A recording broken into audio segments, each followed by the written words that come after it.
Hi guys, welcome back. My name is Della, also known as Natural Ghana Girl, and today I'm back with another episode of the Move Me Back series. Today I have with me a wonderful guest. I have with me here Sandra. Hi Hello. Sandra. It's so nice to be here and the honor of having to meet you. Oh. Oh no, thank you for taking some time out for me. Oh, my I pleasure, of appreciate course. it. My pleasure. So I'm just going to ask you a few little questions here. All right. Okay, so let's start with, are you Ghanaian?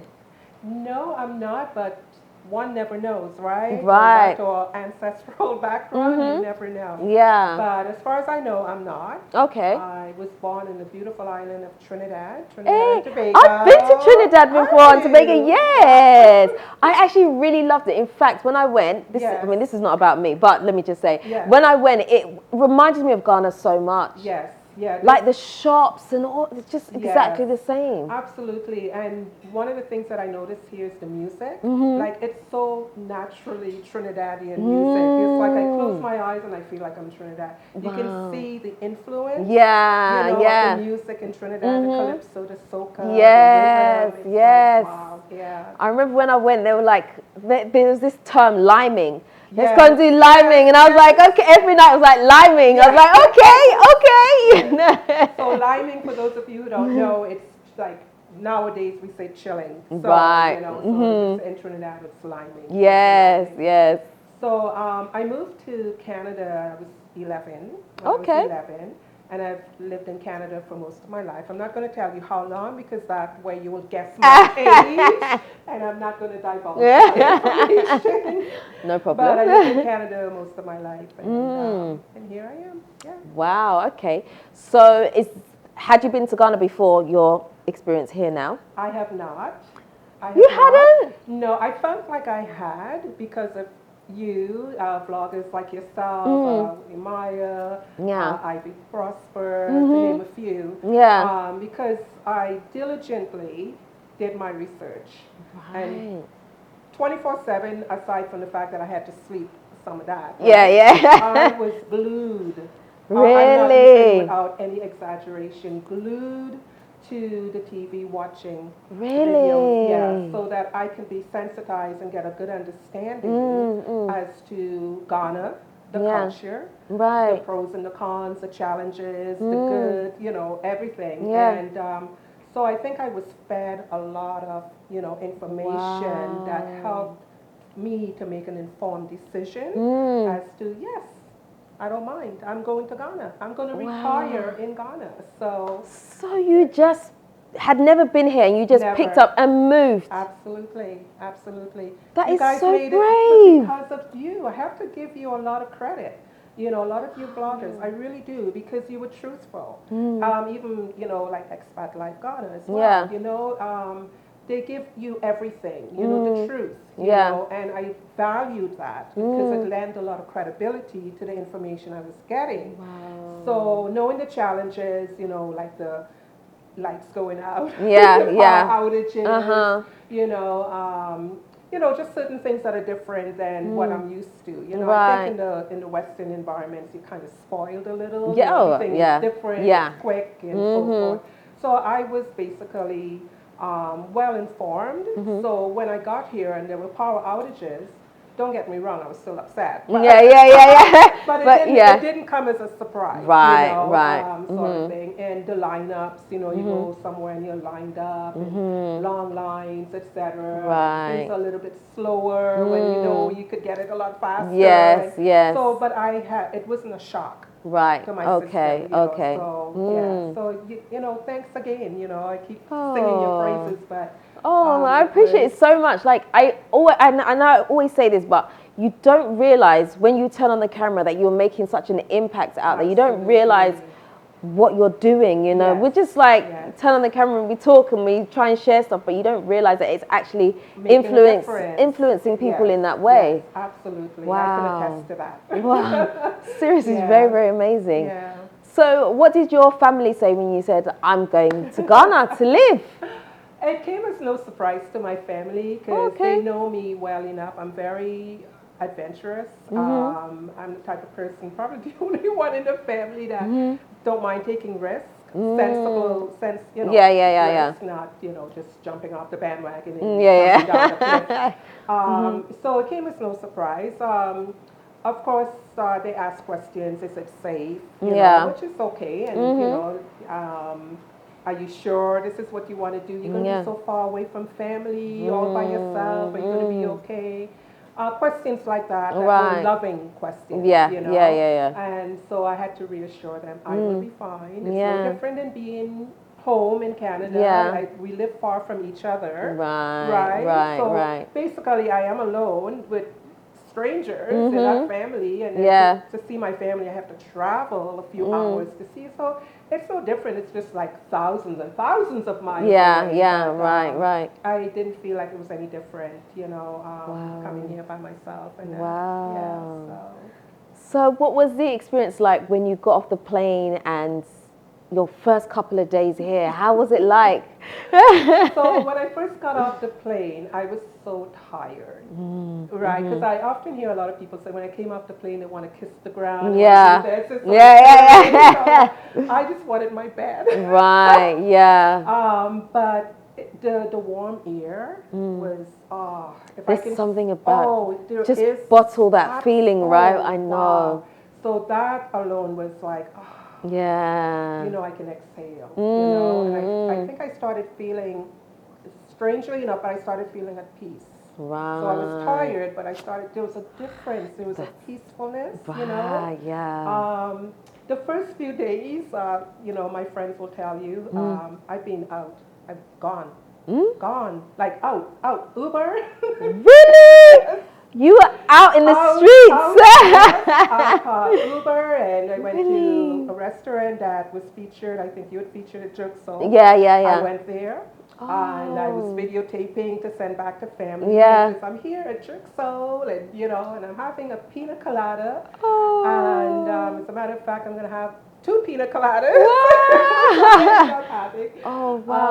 And I was just adventuring, just going out. I went to the Accra Mall within the same week. I think I arrived, and took some videos and to show family as well, and friends in general that have no idea as to what Africa is like. Because we're fed a lot of misinformation. Oh yeah, absolutely. As you know.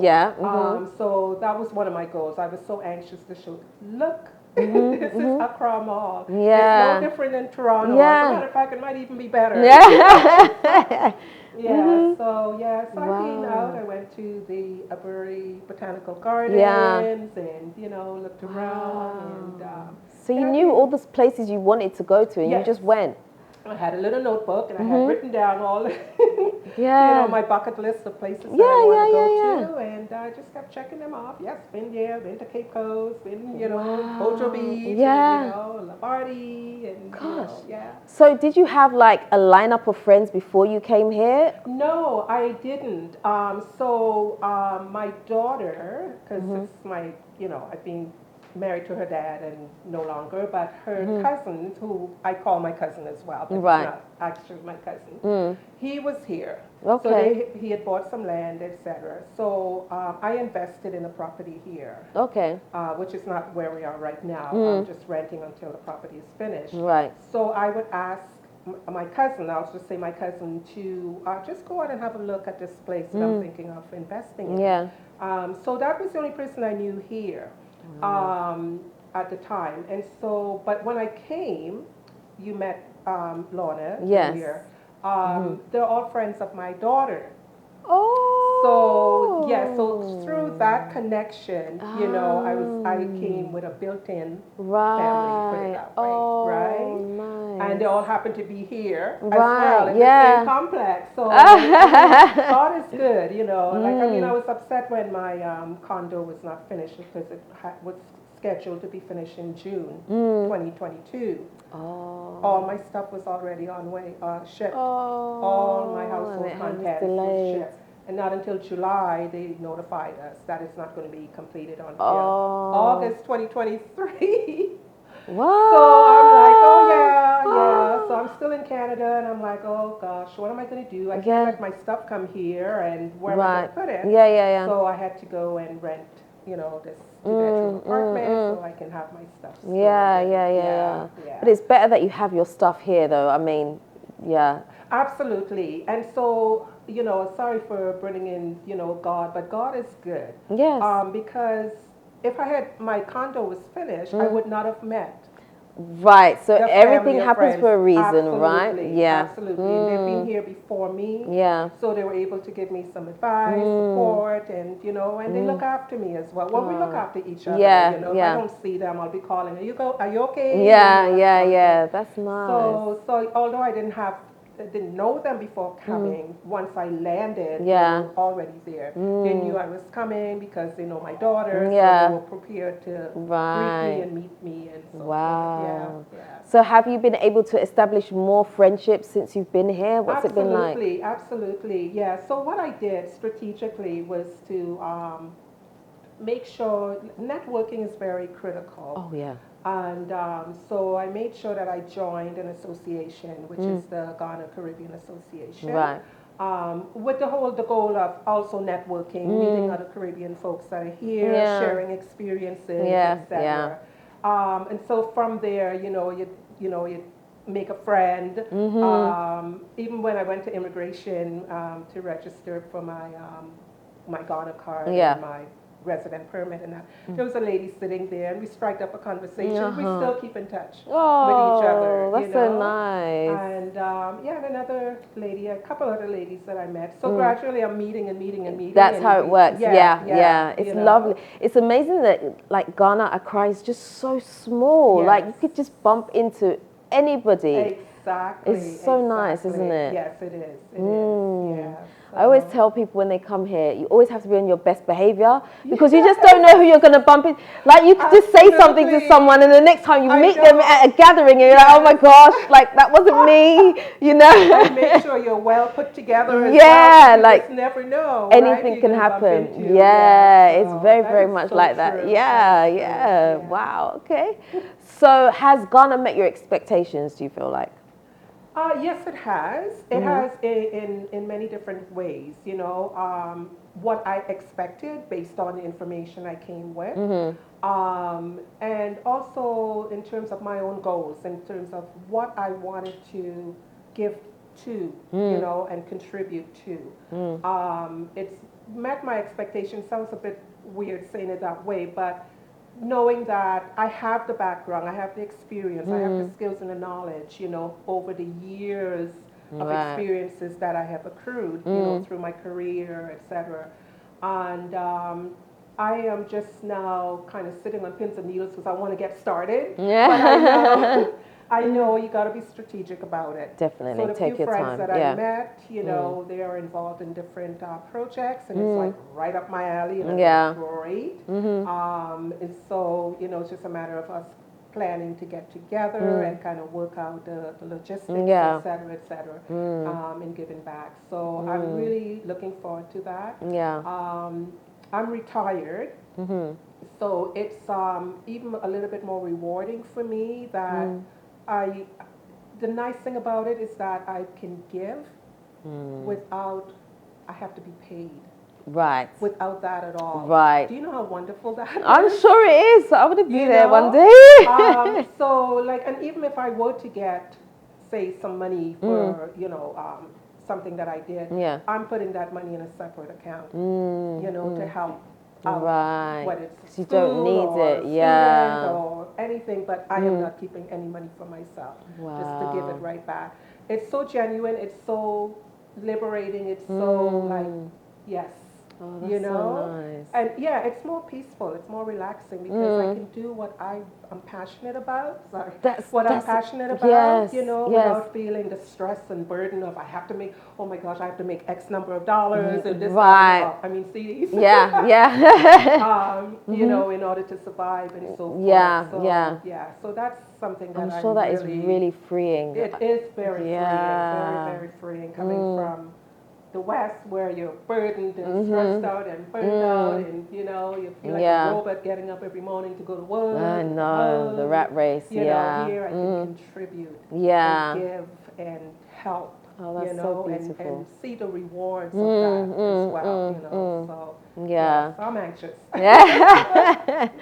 Okay. So one of the things about people wanting to move back is being able to give them a balanced view of what it's like here. Right. Because it's easy to say all the beautiful things and all the nice things, but let's be real, okay? Not every day is going to be amazing here. Right. So tell me about a day that you've had that you found quite tough here. Have you had a day where you're like, maybe I should go back? I'm laughing, and the reason why I'm laughing is because there was that day where I'm leaving, I'm out of here, I'm gone. It would happen. That's what I'm asking you. It will happen, yeah. And it really what happened, I don't know why, but a whole week, Della, a whole week, the power outage. Power outage. That will definitely do it. Power outage. And to the point where I knew to expect that it would happen. Yeah. And but that 1 week was way too much. Yeah. You know, and I just thought, no, this is the 21st century, guys. Yeah. This shouldn't be happening, like, Yeah. And I just had it. It's like you're in the middle of doing something and the lights go, it's out. Yeah. You can't do anything. Or it might be in the middle of cooking or whatever. Yeah. And I really got burnt out, stressed out. Yeah. And it took away all of that peacefulness. Yeah. Here. And I'm saying, like, enough is enough. I'm out of here. I'm just leaving, But I got over it. Yeah. You will. But when you're in it, it just feels like such a dark time. Yes. Like literally. And it's not something that I have ever experienced like growing up and becoming an adult. Like, never had to experience it. So. A random outage is fine. I can deal with that, but a whole week. Yeah, that's a long time. Like, so it was the constant for the whole week? Yeah, it will go off, and it might be half a day, then it will come back on, and you're like, yay! Yeah, charge everything quick, yes, cook. Yeah. And then it will go back out again. Yeah. And I go, no. And to the point where by the middle of the week, when it came back on, when it went out and it came back on, I wasn't like happy. Like, it's just going to go back out again. Yeah. Your expectations were just dropped, right? Yeah. So I think that was probably, the major one, that I can talk about, like the road conditions, like some parts of Ghana, the roads are beautiful, and I can see myself driving. There's some parts like certain areas. There's no way that I would want to drive there. Like cars are like right up to you, like this. I know. Honestly, but it's just a tactic, seriously, that they do. It's just to intimidate you on the road. But honestly, they'll stop. But you have to get used to it. Yeah, I know. It looks, especially when you're in the passenger seat, it looks so scary. But once you're in the driver's seat, it just feels totally different. I'll take your word for it, but I would prefer to drive. I'll drive in the Volta region. I heard it's better. Cape Coast. Whereas even going up a Bury, like in that area, I can see myself driving there. But, so that's another thing. The roads as you see coming into here is awful. Like I don't think they should call it a road. That's not a road. So what are we going to call it then? I don't know, but roughing it out. Shouldn't be driving. It should be illegal to drive on. But not to say all the roads in Ghana are like that. No, absolutely not. No, they're not. They're not. There are a lot of really good roads. It's just sometimes like the side roads or whatever. Yeah, these are like developing areas as well. So they will come, but it will take a bit of time. So that's just part and parcel of it. That's what happens when you live in a developing country, it's going to be like that. Not everything is done yet. So how are you finding like the food and stuff like that? Oh, I'm having a ball. Really? So I'm trying, I have made a lot of friends, young sons. I have so many Ghanaian sons. It's not even funny. So they're always trying to get me to eat, the different types of foods and that. So I had my favorite is the Fufu and light soup. Okay. Oh, yes. Really? Yes. That's actually quite surprising because some Ghanaians actually don't like fufu. Oh, really? Yeah. No, this is the one with the plantain and the cassava. Yeah, the one they pound, right? Yeah. Some Ghanaians don't like it. Loved it when the light soup. The soup tasted like pepper soup. Yeah. It was just, I had kenkey. Yeah. And with tilapia. I even made the tilapia myself. Really? look at you. Yes. And what else have I tried? I haven't tried Banku yet, so that's on my list. The Kelawili? Yes. Yeah, I tried that. Yeah, that was good. Yes, I like that. Yeah. Yeah, I think. Do you go in with your hands? Rice. Yeah. Do you use your hands to eat? I did. You did. Authentic way. Hey, I love it. I love it. Yeah. So, but I can't do the swallowing though. Really? Do you have to chew first? Yes. Oh. So I did try the swallowing because I have to experience. Yeah. Right? And so I tried the swallowing and I go. Yeah. So I chewed it and I go, I'm getting more the flavor. Exactly. Yeah. When you chew it, because it kind of goes around your mouth rather than just swallowing it. So wow. The jollof rice I enjoy. Certain places, not everywhere that you will get a nice, that's preparation of it. But I like jollof rice as well. Yeah. Wow. So you can see yourself living here forever. Oh yeah, absolutely. That's my goal. I'm here to You're not going back at all? No. Wow. Why? Just holidays? Maybe. Well, I have family there, so obviously, I will go back, to visit and hang out with family and so forth, and encourage them to come here. So that I don't have to spend all this money.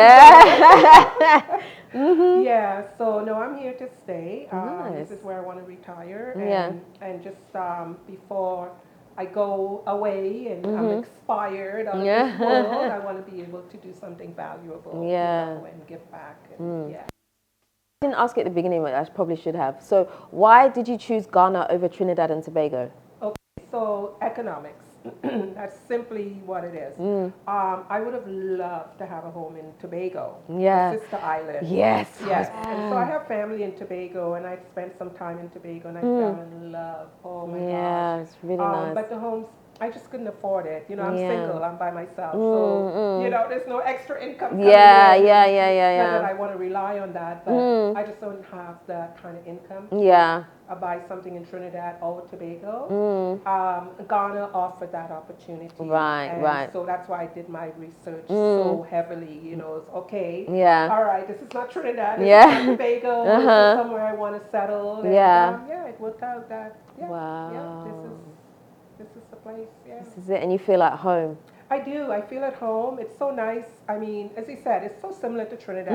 It is. Right? It really is, And you walk out and you say hello, good morning, good afternoon. Yes. I do try the tree. Oh, do you? Yeah, don't ask me to try. Oh, just about to as well. What's the one that I know? Mache? Yes, morning, Good morning. Etisen. Okay. How are you? But just don't start speaking it because I can't speak it. So you be teaching me. I can't speak. I don't know Tree at all. I'm Ewe, so I understand Ewe, but I can speak just a little bit. But no. So I have a few of my sons that are basically helping me. So we try to exchange when we're speaking with each other or messaging. And, so I practice. So. It's only been 3 months that I've been here, so I got to give myself. I mean, come on. I mean, you're on the right path. As long as you're on the right path, it doesn't matter. Right. It doesn't matter. Hopefully next year by this time I should be able to say a few sentences. Hey. Better. I like it. Yeah. So what advice would you give to someone in your position who's thinking about moving to Ghana? What would you say to them? Great question, because that's one of my my goals, that I wanted to motivate and inspire, especially women my age, that Ghana is absolutely a beautiful place to be. Aside from the challenges, there are challenges everywhere. There are challenges in Canada, there are challenges in Trinidad, there are challenges everywhere. So don't let that deter you. Yes. And coming here by yourself, again, it's so safe. I'm here, I'm by myself. Yes, I've made friends and, so forth, but it's so safe. And that, if you're retired and, around my age, etc., it's a place to be. It's peaceful. It's like you are really at peace. That's so important. It is important for the rest of your life, that you're given. This is where you want to be, and the fact that you're going to come, with a lot of knowledge and skills and experience that you can actually give, to help others, here in Ghana as well that need it, that need the help. It's very rewarding. Yeah. Very, very, very rewarding. So yes, come. Yeah. Come to Ghana. I'm living testimony that, I'm good, I'm safe. Yeah. I've made a lot of friends and will continue to make friends, and hopefully we'll keep you up to date on some of the things that I've done and contributed to, So just as a final question, would you say Ghana is a great place for younger people to come to? Say people like in their 30s, 40s, what would you say? Yes, absolutely. Entrepreneurial or entrepreneurship is the way to go for a lot, because I have a lot of nieces and nephews that are in their 20s and that. They've gone to school, university, etc. They can come here and start a business. Don't come here to look for a job, right? You don't. The other thing to that too, you don't want to take away whatever little jobs there are here for Ghanaians. But come here with look at the opportunities, look at what the needs are, and if you have the skills and the knowledge and the educational background, etc., come here and start a business. It's very, very easy to do, and how fortunate you would be as a young person, what I would give to go back to be my 20s, knowing what I know now. Oh, I'd be flying. Yes. I'd be flying. Yeah. Look at you, so young. No, I wish I was in my 20s too. I say that to people all the time. If I could just have my same knowledge and just rewind the clock a bit, you couldn't stop me. You couldn't. Absolutely. So it is a place. So it's balanced. It's a great place for young people. To start a business, to meet the needs of the country. And it's great too for, I'm not going to say, I hate the word older. But for mature people who are retired, and so forth, to come as well and be entrepreneurs, or just give of yourself, volunteer, etc. Keep yourself busy, I like that. Oh, thank you so much for taking the time to speak. I feel like I've learned something today. It's so nice. Well, thank you for having me and to give me the opportunity to hopefully have an impact as well. And on others and encourage others to come here. I think I'll have to come back and interview like when you've been here for like 2 years or something like that. And then I'll have to brush up and see what your tree's like, definitely. And just see what your experience has further been, just to kind of see your journey. I think would be amazing. Now you're putting the pressure on me. I know, innit? Pressure. Absolutely. But no, thank you so much. I appreciate the time today you've taken for me. Guys, that is the end of today's interview. I hope you've enjoyed it. I've spent so much I've had such quality time with you. I feel like it's been so good. From bumping into you at the mall to being able to sit here and interview now has been really amazing. So so cool. Anyway, guys, if you haven't already subscribed to the channel, please do me a favor. It's so easy. You just hit that subscribe button for me and the notification bell. Don't forget to also like, comment, and share this video. I am out until next time. Nutitfafa.